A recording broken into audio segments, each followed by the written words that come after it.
बिस्मिल्लाहिर्रहमानिर्रहीम जी student welcome back. अच्छा, ये ट्रांजैक्शन रिलेटेड टू सेल्स जो है वीडियो क्लिप 3 में हम बात करेंगे। हमारा जो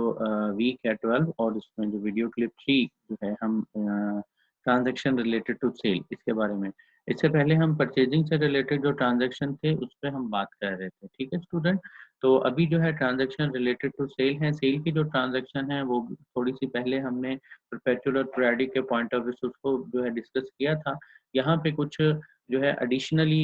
उससे ही रिलेटेड जो है ट्रांजैक्शन जो कि हम करेंगे और कुछ अकाउंट्स जो कि हमें पता होना चाहिए उनके बारे में हम बात करने जा रहे हैं। तो credit terms and merchandising return also affect the amount of the sales revenue earn by the seller, we have already know, ठीक है। और to extend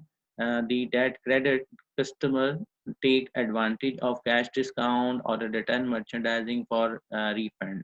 seller revenue is reduced, ठीक हो गया जी। Thus revenue shown in the income statement of a merchandising concern often called the net sale. Net sale mean that the sale revenue minus sale return and sale allowances minus all thing and sale discount, the partial income statement। अच्छा जी, देखें बात यहाँ पे credit term जो होती हैं merchandising जो है और मर्चेंडाइजिंग जो रिटर्न है, ये सेल्स रेवेन्यू पे ओवरऑल जो भी कंपनी ने उस अकाउंटिंग पीरियड में अर्न किया होता है, सेल की होती है, उस पर अफेक्ट होता है। अंडरस्टूड है, ठीक है। और खास तौर पर जो क्रेडिट कस्टमर हैं, ठीक है, उनको तो चले एडवांटेज हो गया कैश डिस्काउंट का, ठीक है, या फिर वो रिटर्न कर लेते हैं, रिफंड कर देते हैं, लेकिन कंपनी के पास वो क्या आ जाता है, वो ही रेवेन्यू ऑब्वियसली बात है उसका रिड्यूस होना शुरू हो जाता है, ठीक है। तो हमने टोटल सेल जो कर रखी होती है तो उसमें एट द एंड हमें क्या करना पड़ता है, ये ट्रीटमेंट करना पड़ता है थ्रू ट्रांजैक्शन कि टोटल सेल जितनी भी हुई थी उसमें से कितना है जो कि सेल डिस्काउंट की सूरत में हमें रिड्यूस हो गया और कितने ऐसी हैं जो कि हमारी गुड्स जो है वापस आ गई हैं, ठीक है। यहाँ पे देखेंगे इनकम स्टेटमेंट बनाई गई है for the end of the year 2011, ठीक है। अब यहाँ पे देखिए सेल जो है वो कहता है 912 टोटल हुई थी, लेट्स की सेल्स रिटर्न एंड अलाउंसेस, ठीक है। ये सेल रिटर्न एंड अलाउंसेस हैं जो कि आप अलाउ करते हैं कि कंपनी जो है जो आपका कस्टमर है वो आपको रिटर्न कर सकता है। ये 8000 की, लेट्स सपोज इस अकाउंटिंग पीरियड में 8000 की सेल्स आपकी रिटर्न हुई हैं, ये आपको डेबिट फॉर्म में लिखनी होंगी, ठीक है। ये डेबिट ही होती हैं, आगे इसके ट्रांजैक्शन भी हैं वो भी मैं अभी बात करूंगा। सेल जो डिस्काउंट है जो कि कस्टमर को आपकी तरफ से डिस्काउंट मिले हैं वो 4000, टोटल आपका कितना हो गया 8 and 4 12,000। 12,000 को आप 912 में से जो है लेस करेंगे तो net cell that you will report in income statement, ठीक है। तो इनकम स्टेटमेंट में जो आपने रिपोर्ट करनी है, ये इनकम स्टेटमेंट में जो आपकी सही नेट सेल है जिसमें से आपने अपने एक्सपेंस को लेस करना है वो 9 लाख है, ठीक हो गया बच्चों। तो अब आगे है सेल रिटर्न एंड अलाउंसेस, उसकी हम बात कर लेते हैं। आसान है, पहले ही हमने इस चीज़ पर थोड़ी सी डिस्कशन की थी, मजीद जो है अदर ट्रांजैक्शन के पॉइंट ऑफ व्यू से भी देख लेते हैं। तो देखिए हमने कहा था कि जब भी अनसेटिस्फैक्ट्री गुड्स हों, ठीक है, जिसमें जो है आप अपनी एक सेटिस्फाई नहीं है प्रोडक्ट जो आपने परचेज की हैं, तो आप क्या कर देते हैं, अपनी जो भी प्रोड्यूसर या जो भी होलसेलर से आपने ली थी प्रोडक्ट तो उसको आप वापस कर देते हैं, ठीक है। तो यहाँ पे वो तो था हमने परचेज रिटर्न कर दी थी, लेकिन ऑब्वियसली बात है ये कंपनी जिसने जो कि सेलर है तो वो अपने पास क्या करेगा, वो जो है सेल रिटर्न की जो है सेल रिटर्न एंड अलाउंसेस की बात करेगा, ठीक है। अच्छा, ये अलाउंसेस का वर्ड इसलिए यूज करते हैं, ये कंपनी की पॉलिसी होती है और हर की नहीं होती, ठीक है। कंपनी की पॉलिसी होती है कि वो रिटर्न लेगी भी या नहीं, ठीक है, अलाउ करेगी भी या नहीं, ठीक है, या अगर अलाउ करती है, ठीक है, रिटर्न की क्या पॉलिसी है, तो उस सारी चीज़ों को देखना पड़ता है। तो इस वजह से जो अकाउंट का नाम है वो भी हम यही बना देते होते हैं, ठीक है। तो most merchandising company allow customer to obtain refund by returning any merchandising considered by the unsatisfactory, okay जी। और इसमें एग्री होता है, अलाउ करती हैं reduction to made to the sale price, और two entries are needed to record the sales of the merchandise. अच्छा, अब इसमें जो है वो कह रहे हैं 2 ट्रांजैक्शन हमें अमूमन करनी पड़ती हैं, तो वो अब कौन सी हैं, परपेचुअल सिस्टम में खास तौर पे पता ही है, under perpetual system 2 entries are needed to record the sale of the merchandising. जब आप रिकॉर्ड करते हैं तो उसमें आप 2 ट्रांजैक्शन करते हैं, अगर आपको याद आ रहा हो। पहला कौन सी होती है, हम अकाउंट रिसीवेबल और सेल करते हैं, जो कि हमारी सेल होती है। दूसरा हम कॉस्ट ऑफ गुड्स सोल्ड की, कॉस्ट ऑफ गुड्स सोल्ड और इन्वेंट्री की, ठीक है। तो one is a recognized revenue earn on the other transfer to the cost of the merchandising from the inventory account, ठीक है, ये हम ऑलरेडी जानते हैं। अच्छा, अब यहाँ पे देखें, अब होगा क्या, if some of the business या merchandise is return, both of these are partially reversed. अब देखिए, ये जो ट्रांजैक्शन है, सिर्फ आपको बताने का मकसद ये है, अगर आपको याद आ रहा हो, जैसे अभी मैं बात कर रहा था, परपेचुअल सिस्टम में आप क्या करते हो, अकाउंट रिसीवेबल को जो है ये हमारा डेबिट होता है, ठीक है। और इसी के साथ जो है अगर हम बात करें क्या है, सेल अकाउंट जो होता है ये हम क्रेडिट कर रहे होते हैं, ठीक है। एक तो ये चीज़ होती है, और इसके अलावा जो है एक दूसरी ट्रांजैक्शन आप करते हो, वो क्या करते हो आप, जो है CGS, ठीक है,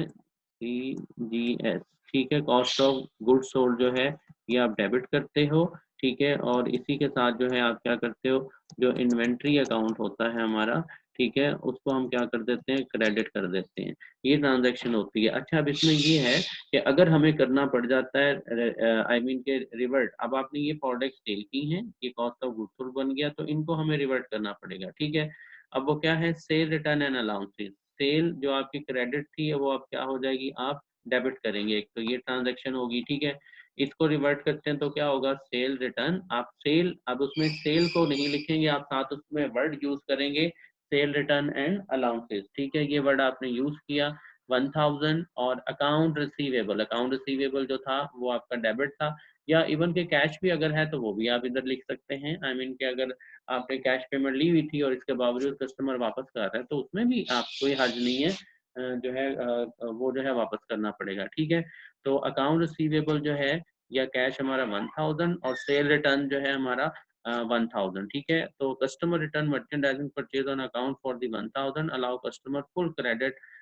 फॉर रिटर्न मर्चेंडाइज, ठीक है, ये आपके पास ट्रांजैक्शन होगी। और कंट्रा अगर आपने इन्वेंट्री और कॉस्ट ऑफ गुड्स सोल्ड की हुई है तो ये भी हो जाएगी, इन्वेंट्री डेबिट हो जाएगा, कॉस्ट ऑफ गुड्स सोल्ड आपका क्रेडिट हो जाएगा, ठीक है। तो sale return and allowances is the contra revenue account that is deduction from the gross sale revenue as a step in determine the net sale, और ये हम ऊपर बात कर चुके हैं, ठीक है। और आगे इसने जो है सेल रिटर्न एंड अलाउंसेस को जो है जस्ट यही बताया हो कि सेल्स को जो है हम डेबिट कर देते हैं, और जो है इसको जो है क्रेडिट, बहरहाल इस चीज़ की हम बात कर चुके हैं। और अच्छा, इसमें एक और चीज़ जैसे मैं कह रहा था कि इन्वेंट्री का भी हमें जो है रिवर्ट करनी पड़ती है, कि ये ट्रांजेक्शन आप देख सकते हैं कि हमें हमने 1000 की सेल की थी, लेकिन वो जो कॉस्ट थी उसकी वो हमें 600, अगर रियल कॉस्ट उसकी 600 थी तो हम 600 के हिसाब से उसको रिवर्ट कर देंगे, ठीक हो गया। तो ये यहाँ पे देखिए, इन्वेंट्री जो है 600 डेबिट और कॉस्ट ऑफ गुड्स और 600 से क्रेडिट हो गया, ठीक है। तो ये भी आपके पास ट्रांजेक्शन। और ऐसा है कि अब आगे आ रहा है सेल डिस्काउंट के बारे में। सेल डिस्काउंट जो है, डिस्काउंट जो कंपनी की तरफ से ऑफर किया जाता है, अब उसकी हम बात कर लेते हैं। देखिए, डिस्काउंट जो कंपनी की तरफ से ऑफर किया जाता है 2/10 N/30, ठीक हो गया जी। तो अब यही बात है कि अगर 2% डिस्काउंट मिलेगा विद इन 10 डेज में, ठीक है, और 30% डिस्काउंट, सॉरी 30% में आपने हर हाल में पेमेंट देनी है, ठीक है। तो assume that the computer city sale example जो है merchandise to the Highlander Pub for the 1000 offering term 2/10 N/30 for the sale is recorded in the full invoice price। अच्छा, एक और बात ऐड करता चलूँ कि जब भी हम बेशक जो भी सिस्टम यूज कर रहे हैं, पीरियोडिक यूज कर रहे हैं, परपेचुअल यूज कर रहे हैं, जो सेल इनवाइस है या सेल डिपार्टमेंट होता है वो हमेशा ग्रॉस इनवाइस जो है बनाता है, ठीक है। वो डिस्काउंट बता देता है, जैसे हमने कहा था ना कि परचेज से रिलेटेड हम दो चीजें करते हैं, नेट कॉस्ट मेथड भी होता है और ग्रॉस इनवाइस, ठीक है। लेकिन सेल जो है ये मेंशन हो ना हो, क्वेश्चन आप लोग पढ़ेंगे, मेंशन हो ना हो तो आपने समझ लेना कि जो सेल है हमेशा वो फुल इनवॉइस पे होती है, क्योंकि हमें तो नहीं पता कस्टमर हमारा 10 दिन में पेमेंट दे देगा या बाद में देगा, ठीक है। वो तो हम उसको ऑफर दे रहे हैं, वो जब देगा बाद में देखेंगे। इस वजह से आपके पास जो है हम सेल और अकाउंट रिसीवेबल लिख रहे होते हैं, ठीक है। तो यहाँ पे देखें आपके पास क्या है, सेल। अब जब आपने ये लिख लिया ग्रॉस इनवॉइस 1000 के हिसाब से, ठीक है, तो आपको फिर अगर डिस्काउंट अवेल करना पड़ गया, ठीक है, तो उस केस में फिर क्या होता है, अकाउंट रिसीवेबल आपका क्या है 1000, सेल 1000, ये ग्रॉस इनवॉइस ही लिखनी होती है, ठीक है। और बाकी 2/10 N/30 वो हमें पता है।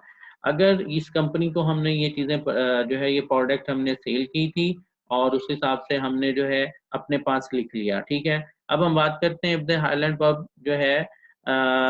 Make payment after the discount period has expired. अगर तो वो डिस्काउंट पीरियड एक्सपायर हो जाता है, ठीक है, तो 10 डेज एक्सपायर हो गए तो वो पेमेंट करता है, तो सिंपल सी बात है वो क्या करेगा, कैश हम रिसीव करेंगे, ज़ाहिर वो कैश देगा भी हमें 1000, ठीक है, और जो अकाउंट रिसीवेबल है वो आप उसको क्या कर दोगे, क्रेडिट कर दोगे, ठीक है, कैश आपका डेबिट हो जाएगा, अकाउंट रिसीवेबल जो है क्रेडिट हो जाएगा, ठीक है, तो ये ट्रांजैक्शन होगी। If it will pay within the discount period, however the pub will pay only 980 to settle its account। अब ये चीज आ गई है कि आपने तो ये लिखा था कि अकाउंट रिसीवेबल हमारे पास क्या था 1000, ठीक है, अब इस चीज को हम कह रहे हैं कि अगर वो $980 में जो है, सॉरी, अगर वो हमें पेमेंट क्या कर देता, पहले ही दे देता है, within discount period payment दे देता है, तो उस केस में फिर हम क्या करेंगे, उस केस में बच्चों यही है कि हम डिस्काउंट उसको हमें देना पड़ेगा, तो अकाउंट रिसीवेबल हमारा 1000 ही रहेगा, ठीक है, तो हम क्या करते हैं, हम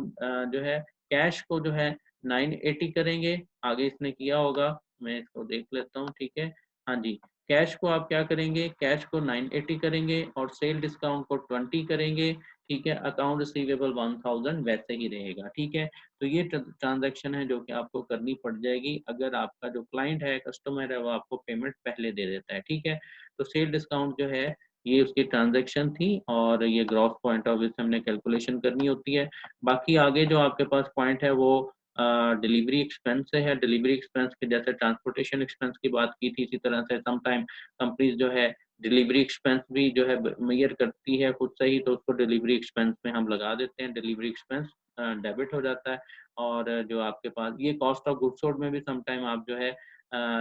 जब कॉस्ट ऑफ गुड्स सोल्ड बनाते हैं तो उसमें, लेकिन अमूमन ये होता है कि कॉस्ट ऑफ गुड्स सोल्ड में इसको हम इन्वॉल्व नहीं करते, not a part of a goods sold, ये यहाँ पे लिखा हुआ है, delivery expense classify regular operating expense consider होते हैं, ठीक है, तो ये आपके पास खत्म। अच्छा, अब आगे ये है कि एक छोटा सा एक और टॉपिक जिसमें जो है जस्ट एक स्पेशल जर्नल जो है उसकी बात की गई है कि नॉर्मल जो है हम अकाउंटिंग फॉर सेल जब देख रहे होते हैं तो उसमें हमने किया क्या है, देखें, अकाउंटिंग फॉर सेल टैक्स में सेल टैक्स की जो है, बल्कि पहले बात कर लें फिर उसमें जो है जनरल की मैं बात करूंगा। Sale tax are leave by the many state and cities on a retail store. Sale tax actually are imposed on the customer, not on the seller. However, the seller must collect the tax, file tax return at a time specified by law। ठीक है, अच्छा, अब sale tax आपको शायद idea हो, बहुत सारे जो स्टूडेंट्स हैं, बहुत सारे जो आई मीन के लर्नर्स हैं, वो शायद इस चीज़ को डिफरेंशिएट नहीं कर पाते, जो सेल टैक्स होता है वो अलग चीज़ होती है, जो इनकम टैक्स होती है वो अलग चीज़ होती है, ठीक है, सेल टैक्स आप जो भी गुड्स परचेज करते हैं उस पर आपने देखा होगा कि उस पर सेल टैक्स लगा होता है, ठीक है, तो यहाँ पे फिर ये होता है कि फॉर द कैश सेल, जब भी कंपनी कैश सेल करती है तो sale tax is collected from customer at the time of the sale transaction. तो जितने भी बड़े बड़े स्टोर्स हैं या जो भी रिटेलर्स हैं या होलसेलर हैं, तो उनको चाहिए कि वो कस्टमर से क्या करें, सेल टैक्स जो है वो वसूल करें, ठीक है, तो for the credit sale the sale tax is included the amount charge by the customer account, तो इसमें भी इन्वॉल्व होते हैं। अच्छा, अब इसमें होता क्या है, देखें, हर जो ओरिजिनल प्राइस होती है उसके ऊपर ही जो है ना जीएसटी ग्रॉस सेल टैक्स लगाया होता है, ठीक है, अब इसकी जो ट्रांजैक्शन है वो हम कैसे कर रहे होते हैं वो देखें,